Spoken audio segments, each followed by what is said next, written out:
प्यारे viewers, video के आगे बढ़ने से पहले मेरी आपसे छोटी सी रिक्वेस्ट है, अगर आपने इस चैनल को सब्सक्राइब नहीं किया तो अभी से कर लें ताकि हमारी हर नई आने वाली वीडियो आपको बआसानी मिलती रहे। चलिए सुनते हैं आज की कहानी। शादी के शुरू दिनों में तो मेरा शोहर बिल्कुल मुझसे अच्छे तरीके से पेश आता रहा। हर चीज़ की कमी पूरी करता, मुझे किसी चीज़ की ज़रूरत न पड़ती। लेकिन जो ही वक्त गुजरता गया और मेरा शोहर कमज़ोर होता गया, फिर मेरी कोई भी चीज़ पूरी ना करता और मैं परेशान रहने लगती।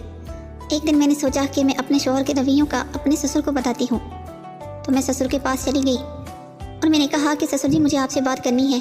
उसने कहा, जी बेटा बोलो, कौन सी बात है। मैंने ससुर से कहा, बात ही कुछ ऐसी है। लेकिन फिर मैंने बात करना शुरू कर दी और मेरे मुंह से सीधी तरह यही बात निकल आई कि आपका बेटा मेरे लिए ठीक नहीं है, वो मुझसे ताल्लुकात कायम नहीं कर सकता।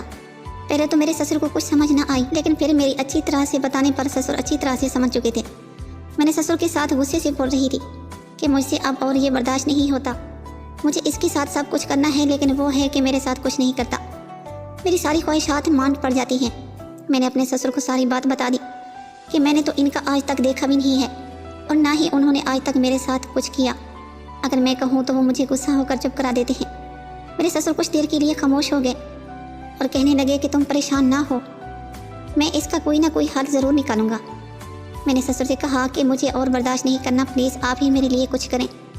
मेरे ससुर ने मेरे दोनों हाथ अपने हाथों में दबा लिए और कहने लगे कि तुम बिल्कुल परेशान मत हो, मैं तुम्हारे लिए आज ही कुछ करता हूँ।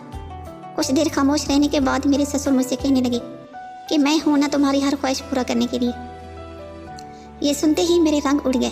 ससुर की बात सुनते ही मैं खुश हो गई, क्योंकि मैं तो सदियों से ही प्यासी थी।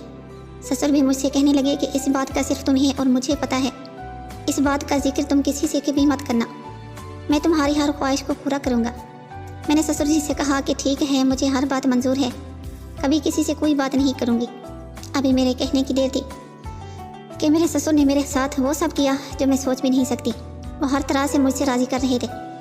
जब मैंने उनका इतना प्यारा और मोटा बबलू देखा तो मेरी आंखें खुली की खुली रह गई। मुझे बिल्कुल भी यकीन नहीं आ रहा था कि इतनी उम्र गुजरने के बावजूद भी इनका इतना प्यारा और सेहतमंद कैसे हो सकता है। मैं अपना ससुर के बबलू के साथ खेलती जा रही थी, वो मुझे बिल्कुल मना नहीं कर रहे थे। मैं अब थक चुकी थी, मैं कह रही थी कि बस कर दें, लेकिन ससुर जी तो मान ही नहीं रहे थे। बजाय बस करने के वो मुझे कहने लगे कि बेटा अभी तो मैंने शुरू किया है, आगे आगे देखो मैं क्या करता हूँ। मैंने खुद ही ससुर से कहा था, इसलिए मैं कुछ भी नहीं बोल रही थी। दिल ही दिल में सोच रही थी कि कहीं आज ये मुझे मार ही ना डाले। मैं बहुत ही ज़्यादा खुश हो चुकी थी। मैंने अपने ससुर का शुक्रिया अदा किया, उन्होंने मेरी पूरी ख्वाहिशात को एहतराम किया। अब मुझे जब भी ज़रूरत पड़ती है मैं अपने ससुर के पास चली जाया करती हूँ और अपनी हर ख्वाहिश को पूरा कर लिया करती हूँ। प्यारे नाज़रीन, उम्मीद करती हूँ आज की ये स्टोरी पसंद आई होगी। मज़ीद इस तरह की स्टोरीज देखने के लिए हमारे इस चैनल को सब्सक्राइब ज़रूर करें।